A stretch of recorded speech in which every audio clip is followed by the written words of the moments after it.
Assalamualaikum warahmatullahi wabarakatuh. Perkenalkan, nama saya Junior Sylvia Widiantari dengan NIM 2065101. Saya dari kelas 7B Akuntansi Manajerial. Pada kesempatan kali ini saya akan membahas materi mengenai perilaku biaya aktivitas. Dalam menjalankan kegiatan suatu perusahaan masa kini dan menghadapi era globalisasi, perusahaan dituntut untuk efisien dan ekonomis serta dapat mengantisipasi perkembangan yang terjadi di masa yang akan datang.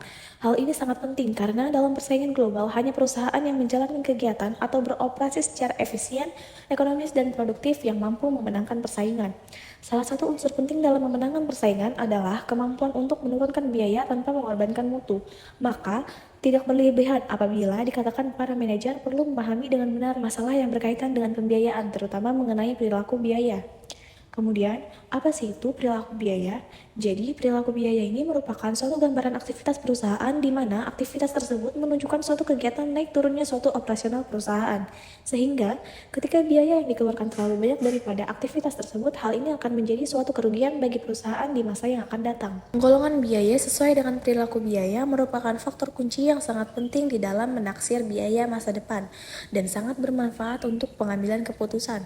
Terdapat 3 faktor penting yang mempengaruhi perilaku biaya. Setiap faktor saling berkaitan antara faktor yang satu dengan faktor yang lainnya. Ketiga faktor yang mempengaruhi biaya tersebut diantaranya yaitu adalah pengaruh manajemen terhadap biaya. Yang kedua, karakteristik biaya yang dihubungkan dengan keluaran. Dan yang ketiga, pengaruh perubahan volume kegiatan terhadap biaya. Kemudian kita akan membahas mengenai pengaruh manajemen terhadap biaya. Jadi, manajemen itu merupakan salah satu faktor yang dapat mempengaruhi perubahan biaya. Atas dasar pengaruh manajemen terhadap biaya yang dapat digolongkan menjadi 2. Penggolongan biaya atas dasar pengaruh manajemen ini bermanfaat untuk perencanaan dan pengendalian biaya dalam rangka untuk menilai masa depan. Pengaruh manajemen terhadap biaya ini terbagi menjadi 2 golongan. Yang pertama ada biaya terkendali atau controllable cost. Biaya terkendali ini adalah biaya yang langsung dapat dipengaruhi oleh seorang manajer tingkatan tertentu dalam jangka waktu tertentu. Kemudian ada yang disebut dengan biaya tidak terkendali. Biaya tidak terkendali ini adalah biaya yang tidak dapat dipengaruhi oleh seorang manajer atau pejabat tingkatan tertentu berdasar wewenang yang dia miliki atau tidak dapat dipengaruhi oleh seorang manajer tertentu dalam jangka waktu tertentu. Kembali kepada biaya terkendali, jadi untuk menentukan seorang manajer tingkatan tertentu dapat mengendalikan biaya atau tidak sehingga dapat menentukan biaya menjadi tanggung jawabnya atau tidak, kita dapat menggunakan pedoman sebagai berikut, di mana yang pertama, apabila seseorang memiliki wewenang dalam mendapatkan atau menggunakan barang dan jasa tertentu, maka biaya yang berhubungan dengan pemakaian barang dan jasa tersebut merupakan tanggung jawab orang tersebut. Kemudian, apabila seseorang secara berarti dapat mempengaruhi jumlah biaya tertentu melalui tindakannya sendiri, maka orang tersebut harus dibebani tanggung jawab atas biaya tersebut. Dan yang terakhir, apabila seseorang ditunjuk oleh manajemen untuk membantu pejabat yang sesungguhnya bertanggung jawab atas suatu elemen biaya tertentu, maka orang tersebut ikut bertanggung jawab terhadap biaya tertentu tersebut bersama dengan pejabat yang dibantu. Kemudian masuk ke faktor yang kedua yaitu adalah karakteristik biaya yang dihubungkan dengan keluaran. Untuk tujuan pengendalian manajemen, khususnya hubungan biaya keluarannya, maka karakteristik biaya dapat digolongkan menjadi 3. Yang pertama yaitu biaya engineered atau engineered cost. Biaya ini adalah elemen biaya yang mempunyai hubungan fisik yang eksplisit dengan keluaran.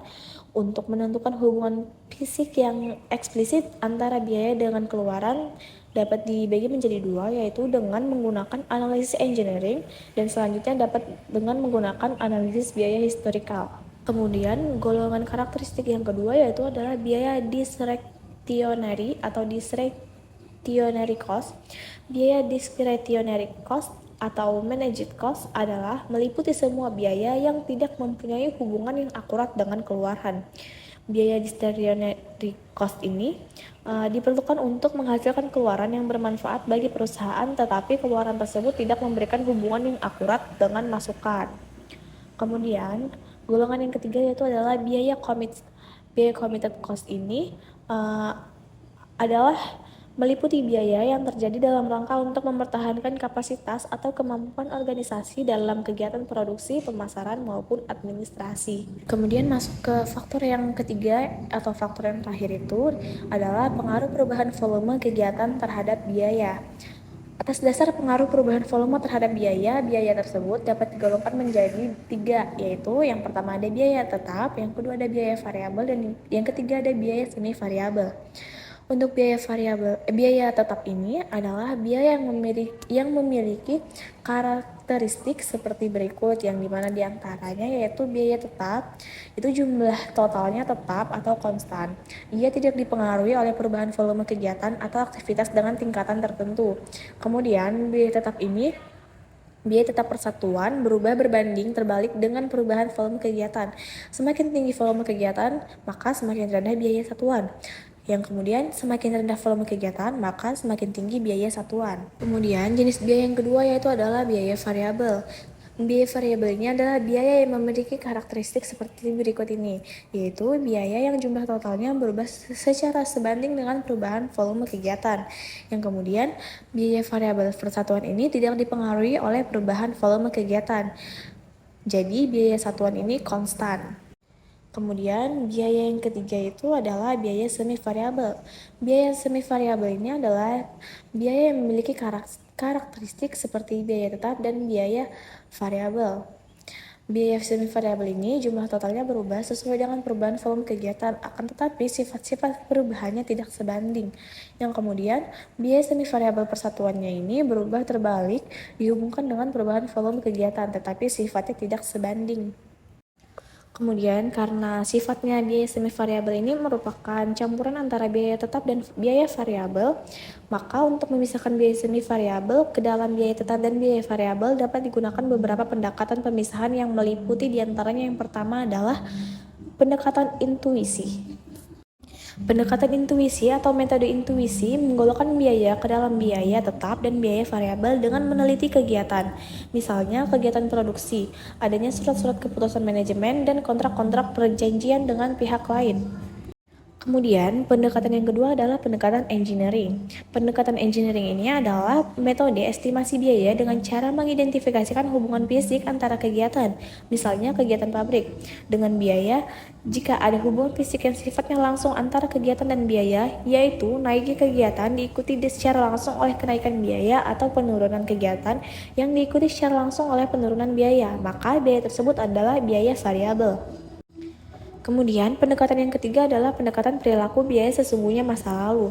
Pendekatan perilaku biaya sesungguhnya masa lalu ini adalah bahwa biaya masa datang akan mempunyai perilaku yang sama dengan biaya masa lalu.